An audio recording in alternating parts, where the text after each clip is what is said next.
Hi guys, അപ്പോൾ നമ്മുടെ ഉണ്ണിക്ക് സോളിഡ് സ്റ്റാർട്ട് ചെയ്തിട്ടാണ്. അപ്പോൾ സോളിഡ് കൊടുക്കാൻ നമ്മൾ എന്താ പറയുക, ഒരു കുക്കുമ്പറല്ല, ഒരു ക്യാരറ്റും ഒരു അവക്കാഡോ അങ്ങനെയൊക്കെ ആയിട്ട് വാങ്ങണമല്ലോ. അപ്പോൾ നമ്മളത് ഷോപ്പിൽ വാങ്ങാൻ പോകാൻ പറ്റുന്നത് നമ്മൾ മിക്കതും പർച്ചേസ് ചെയ്യൽ ലുലു തന്നെയാണ് ഉണ്ടാവും. നമ്മൾ ഹൈലൈറ്റിൽ ലുലുന്നാണ് നമ്മളെല്ലാം പർച്ചേസ് ചെയ്യുക. അപ്പോൾ അങ്ങോട്ട് വന്നിട്ട് അപ്പോൾ ഇത് നല്ല ഉറക്കാണ് ഉണ്ടാവും. അപ്പോൾ അവനെ ഡിസ്റ്റർബ് ചെയ്യാണ്ട് നമ്മൾക്ക് പോയിട്ട് പർച്ചേസ് ചെയ്യാം. അപ്പോൾ നമ്മൾ എന്തൊക്കെയാണോ ഒരാഴ്ചത്തേക്കാണ് അത് വാങ്ങാമല്ലേ, ഒരു വീക്കിൽ ബേബിക്ക് കൊടുക്കാനുള്ള സോളിഡിൻ്റെ ഐറ്റംസ് വാങ്ങാം. അവൻ ഉറങ്ങായതുകൊണ്ട് നമുക്ക് അത്യാവശ്യം കുഴപ്പമില്ല പർച്ചേസ് ചെയ്യാൻ പറ്റും കേട്ടോ. വൈകിട്ട് ഒരു 5:30 ആയപ്പോഴാണ് കേട്ടോ നമ്മൾ ഇറങ്ങിയിട്ടുണ്ടായിരുന്നത്. അതുകൊണ്ട് തന്നെ നമ്മൾ 2 വീലറിലാണ് കേട്ടോ വന്നിട്ടുണ്ടായിരുന്നത്. അല്ലെങ്കിൽ നമുക്ക് ഈ വഴിയൊന്നും വരാൻ പറ്റില്ല. ആക്ച്വലി എനിക്ക് എക്സ്കലേറ്റർ നല്ല പേടിയാണ്. ഞാൻ ഒരു വട്ടം വീണിട്ടുണ്ട് കേട്ടോ, നമ്മുടെ ഷോപ്പ സീറ്റിൽ പോയപ്പോൾ. അതിവിടെ എനിക്ക് നല്ല പേടി, പക്ഷേ കയറാറൊക്കെ ഉണ്ട്. പക്ഷെ എനിക്ക് ഭയങ്കര പേടിയാണ്. ഇപ്പോൾ ബേബിനെ വെച്ച് ഞാൻ എന്തായാലും റിസ്ക് എടുക്കില്ല, ഒരു വട്ടം വീണിട്ടുള്ളതുകൊണ്ട്. സോ നമ്മൾ ലിഫ്റ്റിന് വേണ്ടി പറ്റും. ഇതാണ് എനിക്ക് ഏറ്റവും ഇഷ്ടമില്ലാത്തൊരു ചടങ്ങ് കേട്ടോ. ഇവിടെ വന്നിട്ട് ലിഫ്റ്റിന് വേണ്ടിയാണെന്ന് വെച്ച് കഴിഞ്ഞാൽ ഇന്നാണെങ്കിൽ നല്ല ഹെവി തിരക്കില്ലേ. നമ്മളടുത്ത ദിവസമാണ് വന്നിട്ടുള്ളത്, എന്നിട്ടും നല്ല തിരക്കാണ്.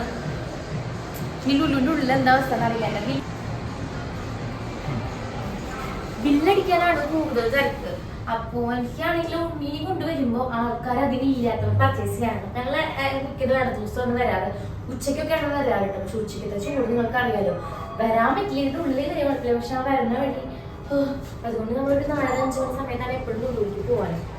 നമ്മളൊക്കെ ലുലുവിൽ പർച്ചേസ് ചെയ്യാം. അവിടെ വെച്ചിട്ട് എന്താ വോയിസ് ഓവർ കൊടുക്കാൻ, അല്ല വോയിസ് ഓവർ കൊടുക്കാൻ വോയിസ് ഓവർ കൊടുക്കാം കേട്ടോ. കാരണം എനിക്ക് കുറച്ച് ചമ്മലാണ് അവിടെ പോയിട്ട് ഇങ്ങനെ പറയാനായിട്ട്.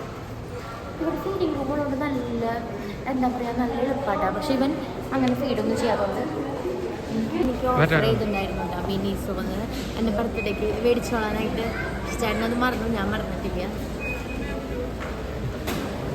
ഈ ട്രോളി ബാഗിന് ഇവന് ഇരുന്ന് തുടങ്ങി കഴിഞ്ഞാൽ എനിക്ക് ഇതിൽ വെച്ച് കൊണ്ടുവന്നു ഭയങ്കര ആഗ്രഹമുണ്ട് കേട്ടോ. പക്ഷെ ഇവന് ഇരുന്ന് തുടങ്ങിയിട്ടില്ല. ഇവൻ അവിടെ ഞാൻ ആദ്യമായിട്ട് കണ്ടിട്ടില്ല. ഇവിടെ അതിൻ്റെ കളക്ഷൻ ഉണ്ടാവും. എനിക്ക് വാങ്ങിച്ചൊരു കുറച്ച് സാധനങ്ങൾ എനിക്കിഷ്ടം. ഭയങ്കര നൊസ്റ്റാൾജിയ. ഈ ഫേസ് വെച്ചിരിക്കുന്നത് എന്താണെന്ന് വെച്ച് കഴിഞ്ഞാൽ ഞാൻ ചേട്ടനോട് ഡിസ്കസ് ചെയ്യണം കേട്ടോ. അവക്കാഡ് എടുക്കണോ, അത് ലൂസായിട്ട് എടുക്കണോ, അത് ഈ 2 ഈ പാക്ക് എടുക്കണോ എന്നിട്ടോ. പിന്നെ നമ്മൾ ഒരെണ്ണമായിട്ട് എടുക്കുക, 2 വേസ്റ്റായി പോകണ്ടെന്ന് വെച്ചിട്ട് ഒരെണ്ണം എടുക്കാമെന്ന് വിചാരിച്ചു കേട്ടോ. സാധാരണ നമ്മൾ ഈ ജ്യൂസും കാര്യങ്ങളൊക്കെ എടുക്കാറുണ്ട് കേട്ടോ. അപ്പോൾ ഇപ്രാവശ്യം അതൊന്നും പർച്ചേസ് ചെയ്യുന്നില്ല, ബേബിക്ക് പർച്ചേസ് ചെയ്യാനായിട്ടുള്ളത് കേട്ടോ. സാധാരണ ഞാൻ അവക്കാഡ് വാങ്ങുന്ന സമയത്ത് ഭയങ്കര പച്ചയാവാറാണ് പതിവ്, അത് പഴുക്കാറില്ല. നിങ്ങൾ എന്താണ് ചെയ്യാറ് വീട്ടിൽ ചെന്നിട്ട്? അത് പഴുക്കാനായിട്ട് എക്സ്ട്രാ എന്തെങ്കിലും ചെയ്യാറുണ്ടോ? ഞാൻ കുറേ ഞെക്കിയൊക്കെയാണ് കേട്ടോ വാങ്ങിച്ചത്, പക്ഷെ അത് പച്ച തന്നെയായിരുന്നു. പിന്നെ നമ്മൾ ഒരു ആപ്പിൾ എടുത്തു കേട്ടോ. ആപ്പിൾ എടുത്തിട്ടുള്ളതുകൊണ്ട് അടുത്ത പ്രശ്നം ഓക്കെ, അത്ര സ്പിയർ എടുക്കണം. പിന്നെ നമ്മൾ ക്യാരറ്റ് എടുത്തിട്ട്, ഇപ്പോൾ ഈ ക്യാരറ്റും ആപ്പിളൊക്കെ ആണെങ്കിൽ നമ്മൾ സ്റ്റീം ചെയ്തിട്ട് ജ്യൂസാക്കിയിട്ടാണ് കേട്ടോ കൊടുക്കുന്നത്. പിന്നെ നമ്മൾക്ക് നൈറ്റ് കഴിക്കാനായിട്ട് ചപ്പാത്തി എടുക്കണോ, വെള്ളയപ്പം എടുക്കണോ, പത്തിരി എടുക്കണോ, പൂരി എടുക്കണോ എന്നുള്ള കൺഫ്യൂഷനും നമ്മളവിടെ നിൽക്കാം കേട്ടോ.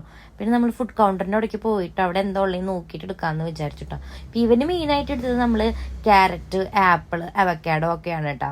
പിന്നെ എനിക്ക് ബ്രിഞ്ചാൾ, ഞാൻ വെജിറ്റേറിയൻ ആണ്. എൻ്റെ മുത്തശ്ശൻ മരിച്ചിരിക്കുക ആയതുകൊണ്ട് ഞാൻ വെജിറ്റേറിയൻ ആണ് കേട്ടോ കുറച്ച് നാളായിട്ട് കഴിക്കുന്നത്.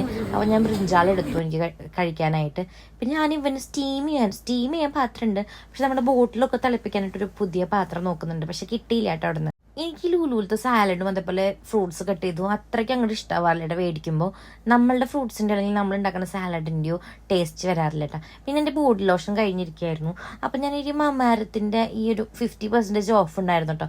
അപ്പോൾ ഈ ബോഡി ലോഷൻ എടുത്തു. എനിക്കത് എങ്ങനെയുണ്ടെന്ന് അറിയില്ല, ഞാൻ ഇതുവരെ യൂസ് ചെയ്തിട്ടില്ല. നിങ്ങളാരെങ്കിലും യൂസ് ചെയ്യുന്നുണ്ടെങ്കിൽ അതിൻ്റെ റിവ്യൂ പറഞ്ഞോളൂ കേട്ടോ. പിന്നെ ലുലുവിലേക്ക് വരാൻ എനിക്ക് ഏറ്റവും ഇഷ്ടമുള്ളത് ഇവിടുത്തെ ഫുഡ് കൗണ്ടറാണ് കേട്ടോ. ഇവിടുത്തെ എല്ലാം അത്രയ്ക്ക് ടേസ്റ്റ് ഒന്നും ഉണ്ടാവാറില്ല സത്യമായിട്ടും. പക്ഷെ ഇന്നാൾ ഞാൻ ഒരു ദിവസം ഡ്രാഗൺ ചിക്കൻ മേടിച്ചപ്പോൾ നല്ല ടേസ്റ്റ് ആയിരുന്നു കേട്ടോ. പിന്നെ ഈ ക്രീം ബണ്ണ് ഞാൻ അവിടെ നിന്ന് വാങ്ങാറുണ്ട്. ഇതൊരു 10 രൂപ, ഭയങ്കര വെറുത്താണ് കേട്ടോ. പിന്നെ അത്ര നല്ലതല്ലല്ലോ കഴിക്കുന്നത്. നല്ല 1-2 എണ്ണം ഇടയ്ക്ക് ബോറടിക്കുമ്പോൾ കഴിക്കാനായിട്ട് എടുക്കും കേട്ടോ. അപ്പോഴേക്കും നമ്മുടെ ബേബി എനിക്ക് കേട്ടോ. ബേബി എനിക്ക് ഉറക്കത്തിൽ എനിക്കിപ്പോൾ ലുലു കണ്ടപ്പോൾ അവന് ഭയങ്കര സന്തോഷമായിട്ട്. അവനിങ്ങനെ ലേറ്റൊക്കെ കാണാൻ ഭയങ്കര ഇഷ്ടമാണ്. ഇപ്രാവശ്യമാണെങ്കിൽ അവൻ വന്നിട്ട് തീരെ അലമ്പില്ലാത്തൊരു ദിവസമായിരുന്നു കേട്ടോ. ഇനി ഫുഡും കാര്യങ്ങളൊക്കെ അവന് കാണാൻ ഭയങ്കര ഇഷ്ടമാണ് കാര്യങ്ങൾ. പിന്നെ നമ്മളവിടെ പോയിട്ട് നമ്മളവിടെ എന്താ പർച്ചേസ് ചെയ്ത് നമ്മൾ നെയ്ച്ചോറും അതേപോലെ തന്നെ പനീർ ബട്ടർ മസാല കണ്ടോ വാങ്ങിച്ചിട്ടുണ്ടായിരുന്നത്. ഞാൻ വെജിറ്റേറിയൻ ആയതുകൊണ്ട് അതാണ് മേടിച്ചിട്ടുണ്ടായിരുന്നത്. പിന്നെ സ്കൂൾ ടൈം ആയതുകൊണ്ട് ഇങ്ങനെ അമ്പർലാസൊക്കെ നല്ല ഇഷ്ടമായിട്ട് അമ്പർലാസും കാര്യങ്ങളും ഉണ്ടായിരുന്നു. പിന്നെ നമ്മൾ നേരത്തെ പറഞ്ഞില്ലേ പത്തിരി തീർക്കണമെന്ന്, നമ്മൾ ഏറ്റവും ലാസ്റ്റ് വെള്ളം പറഞ്ഞിട്ടുണ്ട്. നമ്മൾ മാഗി പർച്ചേസ് ചെയ്തു, ഇതിൻ്റെ ഇടയ്ക്ക് അവന് വെള്ളം കൊടുത്തു. പിന്നെ ഈ അരിപ്പ പർച്ചേസ് ചെയ്തിട്ടോ, ഉണ്ണിക്ക് എന്തെങ്കിലും അരിച്ച് കൊടുക്കാനായിട്ട് നമ്മൾ സാധാരണ യൂസ് ചെയ്യേണ്ടത് എടുക്കാൻ പറ്റില്ലല്ലോ, പരിപ്പ് കൊടുത്തു. പിന്നെ അവൻ ക്യാരി ബാഗിൽ നിന്നൊക്കെ എനിക്ക് അവൻ്റെ അച്ഛൻ്റെ കയ്യിലേക്ക് പോയിട്ട് വാശിയൊന്നുമല്ല, ഞങ്ങൾ എക്സ്ചേഞ്ച് ചെയ്ത് പിടിച്ചതാണ്. പിന്നെ അവനെ എപ്പോഴും ക്യാരി ബാഗിൽ ഇട്ട് കഴിഞ്ഞാൽ അവനൊരു ഡിസ്കംഫർട്ടബിൾ ഉണ്ടായിരിക്കുമല്ലോ. പിന്നെ കുറച്ച് പാത്രങ്ങളും കാര്യങ്ങളൊക്കെ നോക്കി നമ്മൾക്ക് കഴിക്കാനുള്ള സാധനങ്ങളൊക്കെ വാങ്ങിയിട്ട് നമ്മൾ ബില്ലിങ്ങിന് പോയിട്ടാണ്. വിചാരിച്ച അത്രയ്ക്ക് തിരക്കുണ്ടായിരുന്നില്ല കേട്ടോ ബില്ലിംഗ് കൗണ്ടറിൽ. അതുകൊണ്ട് തന്നെ പെട്ടെന്ന് ഇറങ്ങി നമ്മൾ വീട്ടിൽ പോയിട്ട് അപ്പോൾ നമ്മൾ സോളിഡ് ഈ പുണ്ണിക്ക് സ്റ്റാർട്ട് ചെയ്തിട്ടുള്ളൂ. ഇപ്പോൾ 3-4 സ്പൂൺ വെച്ചിട്ടാണ് തുടങ്ങുന്നത് കേട്ടോ. റാഗിയും കൊടുക്കുന്നുണ്ട് കേട്ടോ കൂടാതെ. അപ്പോൾ അത്രയ്ക്കുള്ളൂ ഇന്നത്തെ വീഡിയോ. അപ്പോൾ നിങ്ങൾ ചാനൽ ഇഷ്ടമായെങ്കിൽ സബ്സ്ക്രൈബ് ചെയ്യുക, ലൈക്ക് ചെയ്യുക കേട്ടോ.